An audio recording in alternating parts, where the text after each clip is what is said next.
Radiation Blu hotel में बीते 23 जून को star brilliance award 3 astrology seminar का आयोजन इन्फिनिटी 5 द्वारा किया गया, जिसमें मुख्य अतिथि के तौर पर मशहूर टीवी ज्योतिषी एस्ट्रो फ्रेंड संतोष संतोषी और मशहूर डीडी न्यूज़ ब्रॉडकास्टर सकल भट्ट उपस्थित रहे। साथ ही गिव गीता के संस्थापक और मुख्य शिक्षक डॉक्टर वृंदावन चंद्र दास और भगवान कृष्ण के प्रसिद्ध भक्त भागवत दास, ज्योतिष सुभाष राणा, आचार्य सोनिया ओम यादव और इन्फिनिटी 5 के सदस्य डॉक्टर सूर्या अग्रवाल, रीता वर्मा, सुहानी पांडे, अमित बहल, दीपक नामदेव सहित बहुत से ज्योतिष इस सेमिनार में शामिल हुए। सेमिनार में उपस्थित हुए सभी ज्योतिषियों को स्टार ब्रिलियंस अवार्ड से सम्मानित किया गया। इन्फिनिटी द्वारा आयोजित सेमिनार में एस्ट्रो रेमेडीज के स्टॉल लगाए गए। डॉक्टर सूर्या अग्रवाल हमारे साथ मौजूद हैं। मैम, ये यहाँ पर आज जो स्टार ब्रिलियंस अवार्ड ऑर्गेनाइज किया गया है, इसके लिए क्या कहना चाहेंगी आप? मैं doctor Surya Agarwal infinity 5 team की तरफ से, और जितने आज यहाँ पे 2000 से अबव एस्ट्रोलॉजर्स हमारे साथ जुड़े, बहुत सारे चीफ गेस्ट हमारे साथ जुड़े, भक्त भागवत प्रभु जी हमारे साथ जुड़े, डॉक्टर वृंदावन दास जी जुड़े, संतोष संतोषी जी जुड़े, और मैं सच में तहे दिल से आभारी हूँ हमारे ऑकल्ट की दुनिया का, हमारे एस्ट्रोलॉजर्स का। उन्होंने हमारे इस इवेंट को एक ग्रैंड सक्सेस बनाया। And thank you so much on the behalf of infinity 5 team. I thank each and every person for joining our event and making it proud moment for all of us. Thank you so much.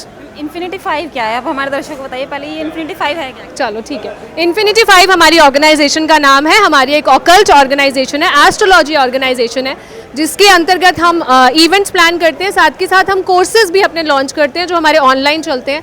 Her astrology course आपको हमारे पास मिलेगा। A to Z astrology courses हम सिखाते हैं, that to on online और with minimal amounts. आज हमने देखा मैम यहाँ पे इतने सारे एस्ट्रोलॉजर्स जो यहाँ पे मौजूद थे, उनके लिए क्या कहेंगे?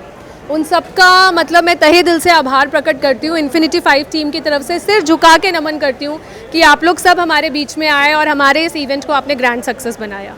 उनके प्रोत्साहन के लिए इन्फिनिटी 5 की तरफ से ये जो इनिशिएटिव है, ये अपने आप में बिल्कुल काबिल तारीफ़ है। और मैं कहता हूँ ज्योतिष आज की तारीख में युवाओं की पहली पसंद बनता जा रहा है। आज आप देखेंगे यहाँ पे भी जो अवार्ड पाए हैं, इसमें से कितने युवा अभी बच्चे जो अभी 22, 23, 24, 25 साल के हैं, इन लोगों का ज्योतिष के क्षेत्र में आना, और ज्योतिष विज्ञान हमारे भारतवर्ष का एक बहुत बड़ा विज्ञान है और यहीं से ये पनपा है। आज विश्व के अन्य क्षेत्र इस क्षेत्र में आ रहे हैं, अन्य विश्व इसमें प्रवेश कर चुका, और दुखद है कि हमारा देश इससे थोड़ा सा किनारे हो रहा है। लेकिन इस प्रकार के अवार्ड फंक्शन, इस प्रकार से प्रोत्साहन जो होता है, वो युवाओं को आकर्षित करता है और ये अपने आप में बहुत बड़ी बात है और बहुत शुभ कदम है। कुछ युवा हैं जो इस चीज़ में बिलीव नहीं करते हैं, उन युवाओं के लिए क्या कहेंगे आप? अब वो बिलीव नहीं करते, ये उनको मुझे जानते नहीं। देखिए, जो लोग ये कहते हैं ना कि हम ज्योतिष को नहीं मानते, उनके लिए मैं एक ही वाक्य कहता हूँ कि आप ज्योतिष को जानते नहीं। मैं बताऊं, मेरे आज 7 मिलियन फॉलोवर हैं इंस्टाग्राम, फेसबुक, यूट्यूब मिला करके, और उसमें से 18 साल से 35 वर्ष के लड़के लड़कियां सबसे अधिक संख्या में हैं। इसका मतलब युवा आकर्षित हो रहा है, वो भटका हुआ है। मैंने जैसे अभी स्पीच में बोला कि पत्थरों पर निर्भरता ये ख़त्म होनी चाहिए। इसको एक गाइड की तरह जब हम लेते हैं, इसको जब हम एक मार्गदर्शक की तरह लेते हैं, तब ये सही कार्य करता है। वहीं जब युवाओं को ये कहा जाएगा कि आप सुबह पत्थर पहन लीजिए तो आप डॉक्टर बन जाएंगे, तब युवा भटक जाता है।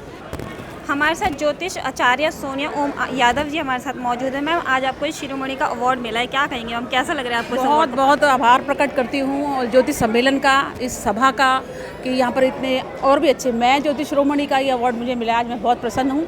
और आभार प्रकट करती हूँ उन ज्योतिषियों का भी जो इस सम्मेलन में सम्मिलित हुए। और संतोष संतोषी जी भी आज हमारे साथ हैं, जो कभी किसी अवार्ड फंक्शन में नहीं आते पर आज हमारे साथ हैं, उनको भी बहुत बड़ा आभार प्रकट करती हूँ। और उन्होंने भी हमारे साथ आज सम्मेलन में भाग लिया, और इस ज्योतिष सम्मेलन में मुझे आकर इतनी खुशी हुई, इतनी पॉजिटिव वाइब्रेशंस हैं यहाँ की, कि बहुत अच्छे अच्छे दिग्गज यहाँ पर आए हैं। ज्योतिष एक माध्यम है हमें मार्गदर्शन करने के लिए, हमारे जीवन को आगे किस तरीके से हम आगे और भी अच्छे तरीके से जी सकते हैं, और चीज़ों में जो हमें पता लगता है कि हमारी कुंडली के हिसाब से जो चीज़ें उसमें निर्धारित है कि ये कैसे होगा, कब होगा, तो ये सब कुछ ज्योतिष हमें सिखाता है। आज जो भी है ज्योतिष की वजह से ही मुझे ये सम्मान प्राप्त हुआ है, और सूर्य जी का भी बहुत धन्यवाद करूँगी, उन्होंने मुझे सम्मान दिलवाया इन ज्योतिषों के बीच में। आज शिरोमणि का अवार्ड लेके आज मैं बहुत प्रसन्नचित्त हूँ, और धन्यवाद करती हूँ अपने ईश्वर का, अपने गुरुजनों का, और इस सम्मेलन के सभी लोगों का।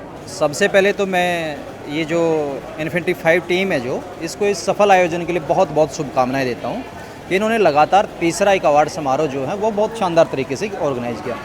और इस तरह के कार्यक्रम ज्योतिष के क्षेत्र में होने चाहिए।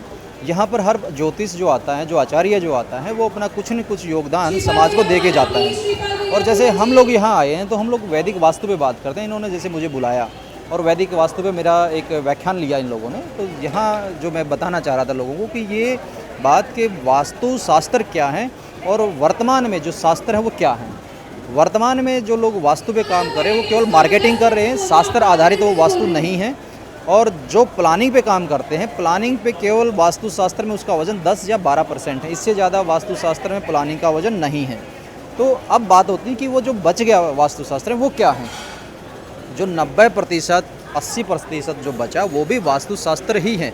लेकिन समस्या क्या हो रही है कि हम लोग केवल प्लानिंग पे काम करना चाहते हैं। अब देखो, आप पत्रकार हैं और आप एक साइज़ का ही ड्रेस पहनते हैं। अगर मैं आपके साइज़ की ड्रेस एक छोटे बच्चे को पहनाऊँ तो उसको नहीं आएगी, और छोटे बच्चे की ड्रेस अगर मैं आपको पहनाऊँ तो आपको भी नहीं आएगी।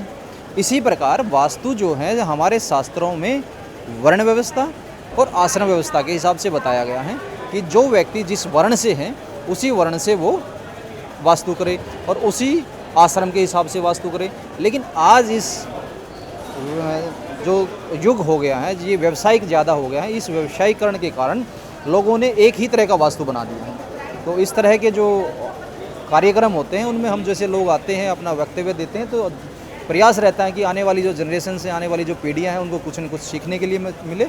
और पुनः इस कार्यक्रम के आयोजनों को मैं बहुत बहुत शुभकामनाएं देता हूँ। आज के टाइम में जो आजकल के जो युवा हैं वो इन सब चीज़ों में बिलीव नहीं करते, उनके लिए क्या कहेंगे? देखो, युवा जो हैं वो उसका बिलीव ना करने का एक बहुत वैज्ञानिक कारण है। सबसे पहले तो वो कहते हैं कि ये अंधविश्वास है। आपको विश्वास और अंधविश्वास को समझना पड़ेगा। विश्वास और अंधविश्वास में बहुत ज़्यादा फर्क नहीं है। अब वो कहते हैं कि जी ये जो आध्यात्म की बातें कर रहे हैं, ज्योतिष की बातें कर रहे हैं, ये अंधविश्वास हैं। तो मैं पूछना चाहता हूँ कि जो साइंस और मैथ की बातें करते हैं, क्या वो अंधविश्वास नहीं है? क्योंकि जो साइंस और गणित हैं वो भी किसी ने दूसरे ने लिखा, दूसरे लोगों ने उस पर शोध किया, उन्होंने केवल किताबों को पढ़ा। अब दूसरों की लिखी हुई और शोध की हुई वस्तु को वो तो कहते हैं कि ये विज्ञान है। और जब जो गणित है, जिसमें ज्योतिष में गणित के सारे सूत्र लगते हैं, और जो वास्तु हैं ये टोटली इंजीनियरिंग का विषय है। इसमें स्ट्रक्चर इंजीनियरिंग आता है, इसमें इंटीरियर डिजाइनिंग इसमें आता है, तो ये भी इंजीनियरिंग का ही विषय है। अब ये इसके ऊपर कोई बात करता है तो लोग कहते हैं कि ये अंधविश्वास है, लेकिन उसमें दूसरों के लिखे हुए पे वो काम करते हैं तो वो विश्वास है। तो ये विश्वास और अंधविश्वास का मामला मुझे समझ नहीं आया। दूसरी बात, आज सोशल मीडिया पे आप लोग देखते हैं कि लगातार छोटी छोटी ऐड आती हैं कि 99 रुपये में आप वास्तु सीखिए, 199 रुपये में आप ज्योतिष सीखिए। अब उसकी वजह से हो क्या रहा है कि वहाँ पर कुछ सिखाया नहीं जा रहा।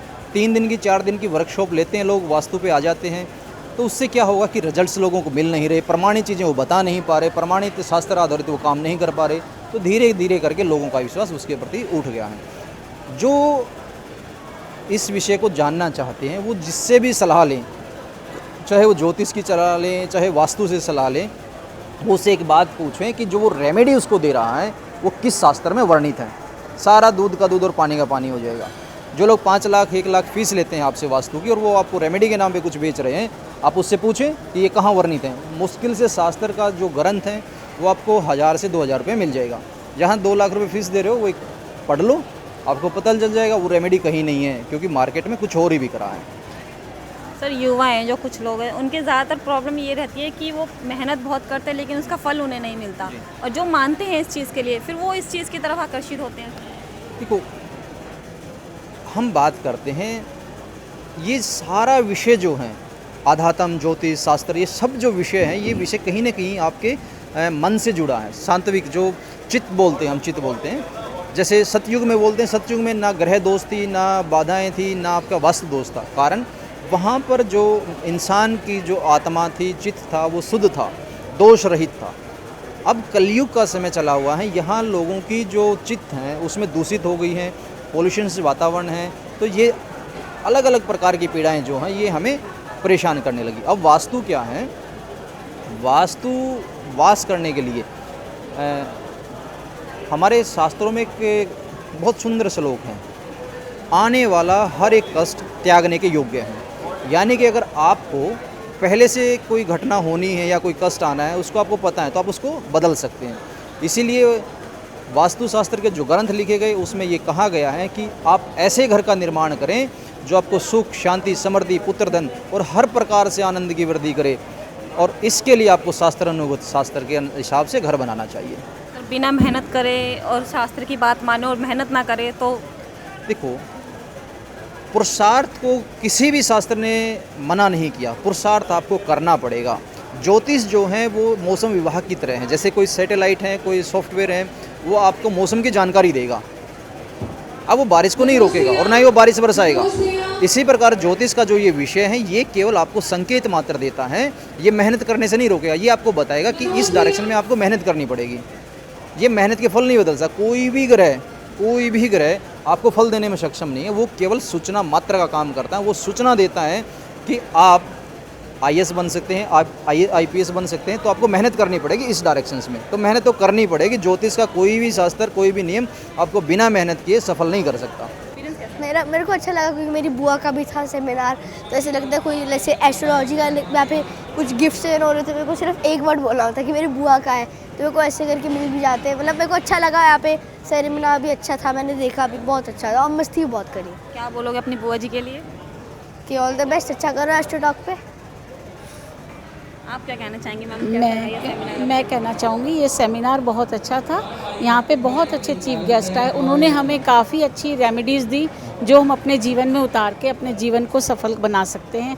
आशा करती हूँ कि सूर्या अग्रवाल हर साल ऐसे ही इवेंट करे और तरक्की करे।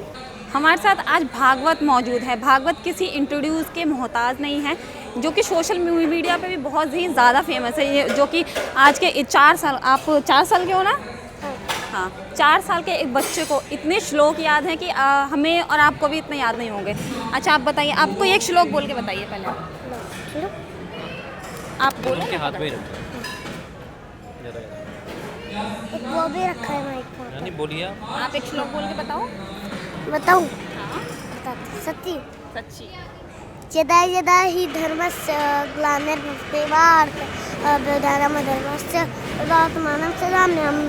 इसका अर्थ होता है जब जब धर्म की हानि होती है और अधर्म बढ़ता है, तब तब भगवान श्री कृष्ण अवतार लेते हैं। आपको इतने सारे श्लोक किसने याद कराए? मुझे भगवान श्री कृष्ण की कृपा से सीखा हूँ। अच्छा, आप भगवान श्री कृष्ण के बहुत बड़े क्या बोलते हैं, भक्त हैं ना? ये आपके पापा हैं? हाँ।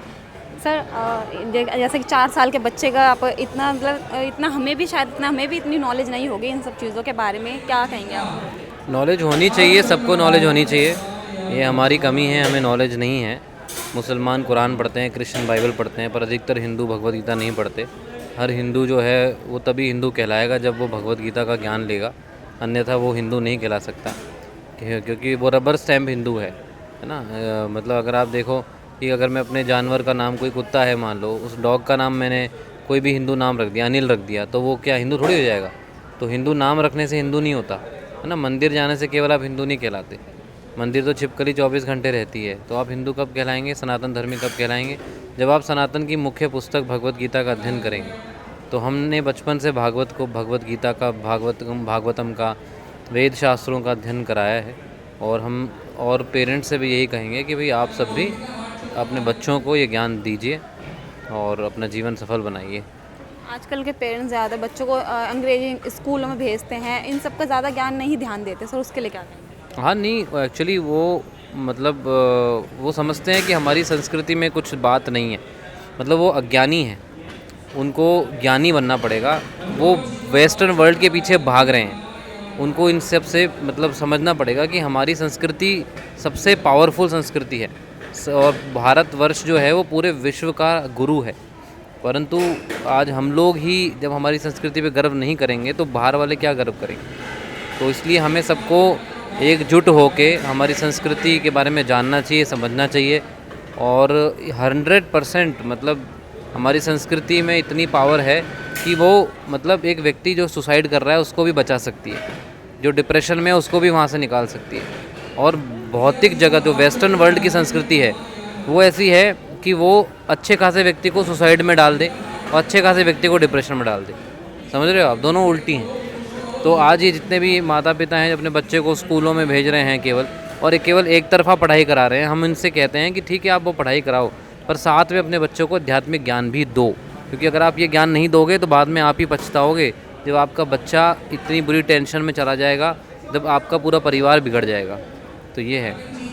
आज यहाँ पे आज ये सेमिनार हुआ है जहाँ पे एस्ट्रोलॉजर, बहुत सारे एस्ट्रोलॉजर थे, तो आपको आके यहाँ पे कैसा लगा और इनके भागवत जी को यहाँ पे आप लेकर आए? हाँ, हमें बहुत अच्छा लगा यहाँ आके कि हमें मौका मिला भगवत गीता का प्रचार करने का, और भागवत ने भी प्रचार किया और डॉक्टर वृंदावन चंद्र दास जी हमारे गुरुजी हैं, उन्होंने भी प्रचार किया, तो काफ़ी अच्छा एक्सपीरियंस था।